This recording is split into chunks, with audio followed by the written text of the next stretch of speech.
Praise lord, దేవునికి స్తోత్రం కలుగును గాక.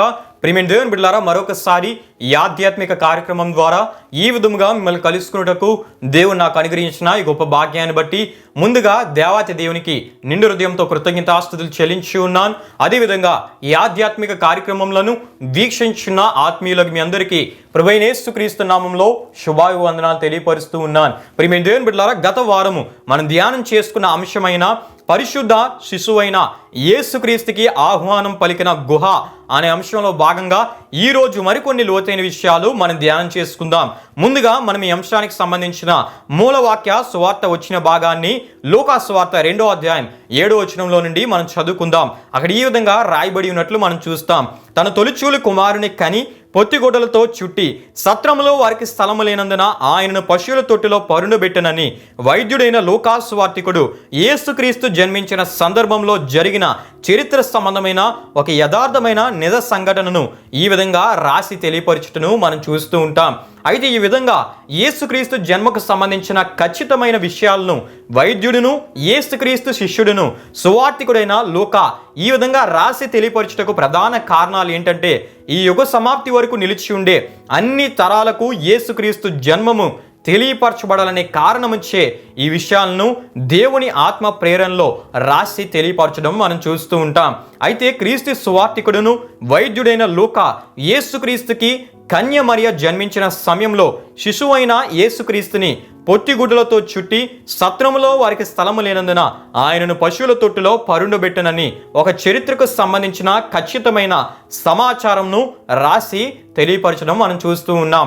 అయితే ప్రియమైన దేవుని బిడ్డలారా, ఈ విధంగా గత వారం మనం ప్రారంభించుకొని అనేక మంది ప్రభు సేవకులు యేసు ప్రభు వారు జన్మించిన గ్రామమైన బెత్లెహేముని గురించి తెలియపరుస్తుంటారు. కానీ అదేవిధంగా ఆయన జన్మించిన తదుపరి సత్రములో స్థలము లేనందున పశువుల పాకలో కాక పశువుల తొట్టిలో ఆయనను పరుండబెట్టిరి అని తెలియజేస్తుంటారు. కానీ యేసు ప్రభు వారు జన్మించిన స్థలాన్ని గురించి చరిత్ర ఆధారాలతో చెప్పే ప్రభు సేవకులు అతి తక్కువ అని మనం చెప్పుకుంటూ, అదేవిధంగా ఆనాడు దేవుడే మానవునిగా వచ్చిన యేసు ప్రభు వారు జన్మించిన సందర్భంలో సత్రము గురించి, అదేవిధంగా ఆ సత్రము ఎక్కడ ఉందో, అదేవిధంగా పశువుల తొట్టి ఎక్కడ ఉందో చెప్పే ప్రభు సేవకులు అతి తక్కువ అని మనం తెలుసుకోవడం జరిగింది.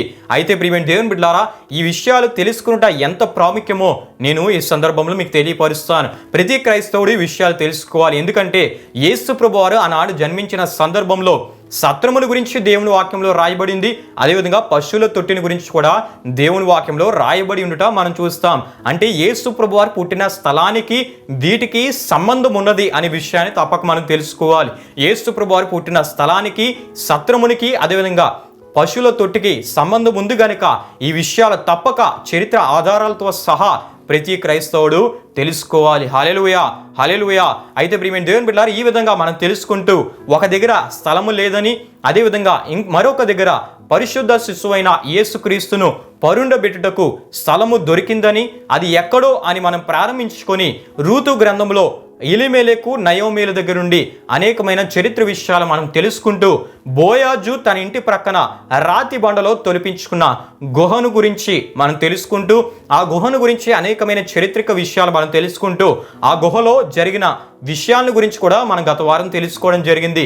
చివరగా ప్రియమైన దేవుని బిడ్డలారా, ఆ గుహను ఎవరు స్వాధీనం చేసుకున్నారో, ఎవరి స్వాధీనంలో ఆ గుహ ఉందో మనం తెలుసుకొని గత వారము ముగించుకోవడం జరిగింది. హల్లెలూయా, హల్లెలూయా. అయితే ప్రియమైన దేవుని బిడ్డలారా, ఈ గుహ దేవుని సంకల్పంలో, ఆయన చిత్త నెరవేర్పులో ఎలా ఉపయోగించబడిందో ఈ రోజున మనం వివరంగా తెలుసుకుందాం.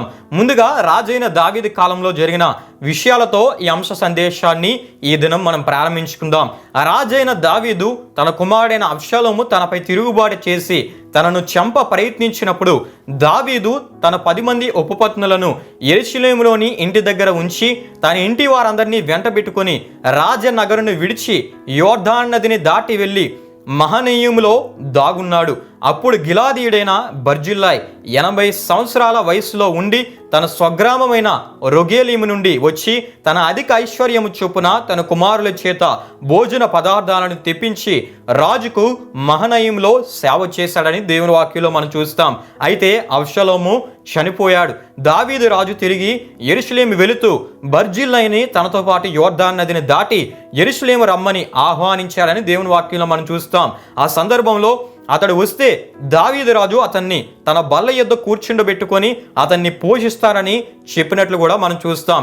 అప్పుడు ప్రియమైన దేవుని బిడ్డలారా బర్జిల్లై ఈ విధంగా రాజైన దావీదుతో అనినట్లు మనం చూస్తాం, రాజా మీతో కూడా యెరూషలేము రావడానికి నేను ఇంకా ఎంతకాలం బ్రతుకుబోతున్నాను? నేటికి నాకు 80 ఏండ్లు సుఖదుఖాలు భేదాన్ని నేను గుర్తించగలనా? అన్నపానాలు రుచి తెలుసుకొనగలనా? గాయకురాండ్ర స్వరము నాకు వినబడుతుందా? మీ దాసుడినైన నేను రాజువగు మీకెందుకు భారంగా ఉండాలి? నేను నా గ్రామానికి వెళ్ళి మరణమై నా తల్లిదండ్రుల సమాధిలో పాతి పెట్టబడటానికి నాకు సెలవియండి. రాజా మీ చిత్తమైతే మీకు సేవ చేసిన నా కుమారుడు కిమ్హామును తమరి వెంట తీసుకొని పోయి మీ దృష్టికి ఏది అనుకూలమో దాన్ని అతనికి చేయండి అని మనవి చేశాడని మనం చూస్తాం. అందుకు రాజైన దావీదు సంతోషించి బర్జిల్లైని ముద్దు పెట్టుకొని దీవించి కిమ్హామును తన వెంట యెరూషలేము తీసుకుని వచ్చాడని ఈ విషయాలు ప్రియమైన దేవుని బిడ్డలారా సమూయేలు రాసిన 2వ గ్రంథము 19వ అధ్యాయం 31 నుండి 40 వరకు రాయబడిన వాక్యవచనాల్లో మనం చూస్తూ ఉంటాం. అయితే రాజైన దావీదు తాను జీవించిన కాలమంతా కిమ్హామును తన బల్ల యొద్ద కూర్చుండబెట్టుకొని భోజనము పెట్టి సత్కరించి బెత్లెహేములో తన స్వాస్థ్యమైన గుహను కిమ్హాముకు బహుమానంగా ఇచ్చాడు. అంతటితో ఆగక తన తరువాత రాజైన తన కుమారుడు సొలొమోనుకు కూడా బర్జిల్లై అతని కుమారులు చేసిన మేలును గురించి దావీదు చెప్పి బర్జిల్లై కుమారుని తన భోజనపు బల్ల యొద్ద కూర్చుండబెట్టుకొని గౌరవించమని కూడా దావీదు తెలియపరిచినట్లు మనం చూస్తాం. హల్లెలూయా. ఆ విధంగా ప్రియమైన దేవుని బిడ్డలారా రాజైన దావీదు చెప్పినట్లే సొలొమోను చేసినట్లు రాజుల మొదటి గ్రంథం 2వ అధ్యాయం 7వ వచనంలో మనం చూస్తూ ఉంటాం. అయితే గిలాదీయుడైన బర్జిల్లై చనిపోయాడు. అతడు అధిక ఐశ్వర్యం గలవాడు గనుక బర్జిల్లై కుమారుడైన కిమ్హాం తనకు బహుమానంగా ఇవ్వబడిన బెత్లెహేములోని గుహను బాటసారులకు సత్రంగా వదిలి తన స్వగ్రామానికి వెళ్ళిపోయాడు. అయితే ఆ గుహ అప్పటి నుండి కిమ్హాం సత్రము, అదేవిధంగా కిమ్హాం వసతి గృహము, హ్యాబిటేషన్ ఆఫ్ కిమ్హాం, గేరూత్ కిమ్హాం అని పిలువబడినట్లు చరిత్ర విషయాలు మనకు తెలియపరుస్తూ ఉన్నాయి. తదుపరి దావీదు వంశానికి చెందిన వారెవ్వరూ కూడా దాన్ని స్వాస్థ్యంగా భావించి తీసుకొనలేదు ప్రియమైన దేవుని బిడ్డలారా. అయితే క్రీస్తు పూర్వం 588 నుండి 586 సంవత్సరం మధ్యలో యెరూషలేము పట్టణంలో కొంత భాగమును దేవాలయమును బబులోను రాజైన నెబుకద్నెజరు నాశనం చేసిన పిదప నెబుకద్నెజరు యోదయ నేలుటకు అధిపతిగా అహీకాము కుమారుడైన గెదల్యాను నియమించినట్లు మనం చూస్తాం. గెదల్యా మిగుల తెలివితేటలతో రాజ్యము నేలను ఆరంభించి తన అధికారమునకు లోబడిన వారందరికీ అభయమిచ్చినప్పుడు యోధా రాజవంశస్థుడగు నెతన్యా కుమారుడైన ఇష్మాయేలు దురుద్దేశముతో గెదల్యాను ఆశ్రయించి అమ్మోనీయుల రాజైన బయలీసు ప్రేరణచే గెదల్యాను మరికొందరు యోధులకు కల్దీలను చంపినట్లు దేవుని వాక్యంలో మనం చూస్తాం. తరువాత ఇష్మాయేలు శేషించిన వారిని రాజకుమార్తెలతో పాటు ఖైదీలుగా పట్టుకొని అమ్మోనీయుల దేశంలోనికి పారిపోవటకు ప్రయత్నించిన గాని యోధా సేనాధిపతుల్లో ఒకడైన కారేహా కుమారుడైన యోహానాను మరికొందరు కలిసి ఇష్మాయేలుతో యుద్ధము చేయబోయి వారిని గిబియోన్లో కలుసుకున్నారు. ఇష్మాయేలుతో ఉన్న ఖైదీలందరూ శేషించిన వారు వీరందరూ కూడా యోహానాను దగ్గరికి చేరుకొని యోహానానుతో పాటు వచ్చిన వారితో చేరుకొని గాని ఇష్మాయేలు 8 మందితో తప్పించుకొని తమ కుట్రలో కలిసిన అమ్మోనీయుల రాజునెద్దుకు పారిపోయినట్లు మనం చూస్తూ ఉంటాం. ఈ విషయాలు ఇర్మియా గ్రంథము 40వ అధ్యాయం 41 అధ్యాయాల్లో మనం చూస్తూ ఉంటాం.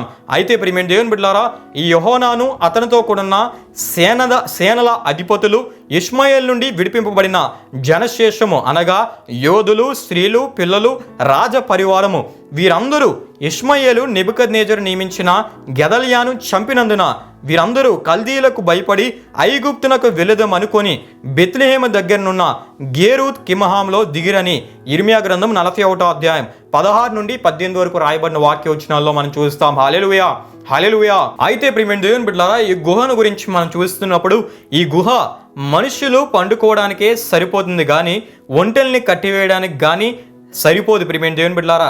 దాని ఎత్తు సరిపోదు ప్రియమైన దేవుని బిడ్డలారా. ఆ దినాల్లో సుదూర ప్రయాణం చేసే బాటసారులు, బిడారి వర్తకులు తమ ప్రయాణంలో మధ్య ఆగి పూటకోళ్ళ ఇంటిలో భోజనము చేసి దాని యజమాని చూపించే వసతి గృహంలో విశ్రాంతి తీసుకొని పోతూ ఉండేవారు. వారు ఎక్కి వచ్చిన జంతువులను వసతి గృహం వెలుపలే కట్టివేసుకొని మేపుకునేవారు. ఎందరెందరో బాటసార్లకు నీడనిచ్చి సేద తీర్చింది ఈ గుహ అని మనం తప్పక తెలుసుకోవాలి. అయితే ఇంతగా ఉపయోగపడిన ఈ గుహ, దీని అసలు యజమాని వచ్చేటప్పటికి అందులో ఖాళీ లేకుండా పోయింది. ముందుగా వచ్చిన వారితో ఆ గుహ నిండిపోయింది. అందులోనే వెలుపలి భాగాన కన్య మరియమ్మ మెస్సియాను ప్రసవించింది అనే విషయం తప్పక మనం తెలుసుకోవాలి. శిశువును పండుకోబెట్టడానికి స్థలము లేక పశువులకు మేత వేసే తొట్టిలో పొత్తిగుడలతో చుట్టి పండుకోబెట్టింది అని మనం చూస్తాం. గనుకనే సత్రములో స్థలము లేనందున తన తొలిచూలు కుమారుని కని పశువుల తొట్టిలో పరుండబెట్టెను అని మనం చూస్తూ ఉంటాం. హల్లెలూయా, హల్లెలూయా. అయితే ప్రియమైన దేవుని బిడ్డలారా, ఇన్ని విషయాలు వివరంగా మీకు తెలియపరిచిన తదుపరి లూకాసు వార్త 2వ అధ్యాయం 7వ వచనంలో రాయబడిన విషయాలకు ఎంత చరిత్ర ఉందో మీకు అర్థమైందని నేను తలస్తూ ఉన్నాను. అయితే ప్రియమైన దేవుని బిడ్డలారా, చివరిగా మరికొన్ని విలువైన విషయాలు నేను తెలియపరిచి ముగిస్తాను. అయితే ప్రియమైన దేవుని బిడ్డలారా, క్రీస్తు శకం 326వ సంవత్సరం నుండి 330 సంవత్సరముల్లో తొలి క్రైస్తవ రోమా చక్రవర్తి అయిన కాన్స్టంటైన్, అదేవిధంగా ఆయన తల్లి అయిన హెలెనా రాణి యేసుక్రీస్తు పుట్టిన గుహపై గొప్ప మందిరాన్ని అంటే చర్చిని కట్టించినట్లు మనం చూస్తాం. అదే నేడు పిలువబడుతున్న చర్చ్ ఆఫ్ నేటివిటీ చర్చ్ అని మనం చూస్తాం.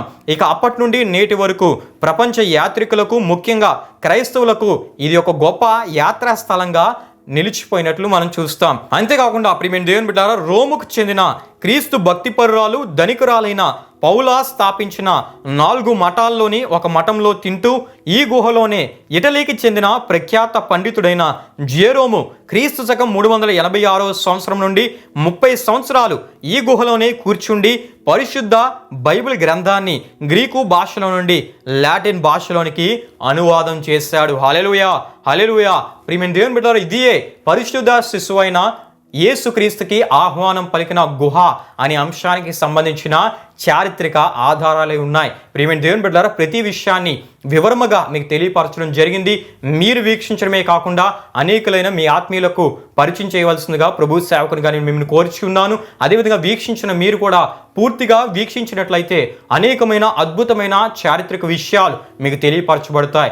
కనుక ప్రియమైన దేవుని బిడ్డలారా, ఈ అంశ సందేశాలను వీక్షిస్తూ తద్వారా మీరు బలపడుతూ అనేకులకు దీవెనకరంగా మీరు ఉండాలని ప్రభు సేవకునిగా నేను కోరుతూ, ప్రియమైన దేవుని బిడ్డలారా, ముగింపు ప్రార్థనతో ఈ కార్యక్రమాన్ని మనం ముగించుకుందాం. ప్రార్థనలో నాతో పాటు అందరూ ఏకీభవించవలసిందిగా ప్రభు సేవకునిగా నేను మిమ్మల్ని కోరుచు ఉన్నాను. ప్రార్థన చేసుకుందాం. మహిమా స్వరూపైన మా ప్రభువా, జీవాధిపతి అయిన యేసయ్య, నీ ఘనమైన నామమునకు మహిమ, ఘనత, ప్రభావములు చెల్లిస్తున్నాం తండ్రి.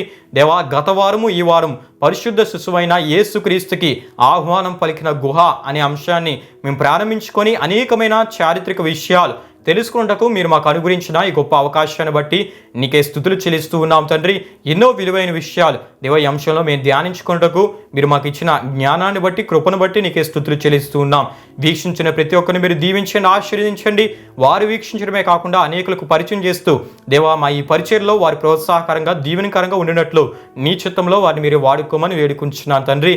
మరొక వారం దేవ మరొక నూతన అంశముతో దేవ మీ ముందుకు వస్తున్నట్టుగా నీ ఆత్మ జ్ఞానాన్ని మీరు మాకు దయచేసి ఎన్నో విలువైన విషయాలు మా ఛానల్ ద్వారా దేవ మేము తెలియజేయటకు మీరు మాకు జ్ఞానాన్ని, నీ ఆత్మశక్తిని దయచేసి నడిపించమని దేవ ఈ అంశ ధ్యానములన్నిటి ద్వారా నీ నామమునకే మహిమ, ఘనత, ప్రభావములు తెచ్చుకోమని ప్రభువైన యేసుక్రీస్తు పరిశుద్ధ నామములో అడిగి వేడుకుంటున్నాము తండ్రి. ఆమేన్.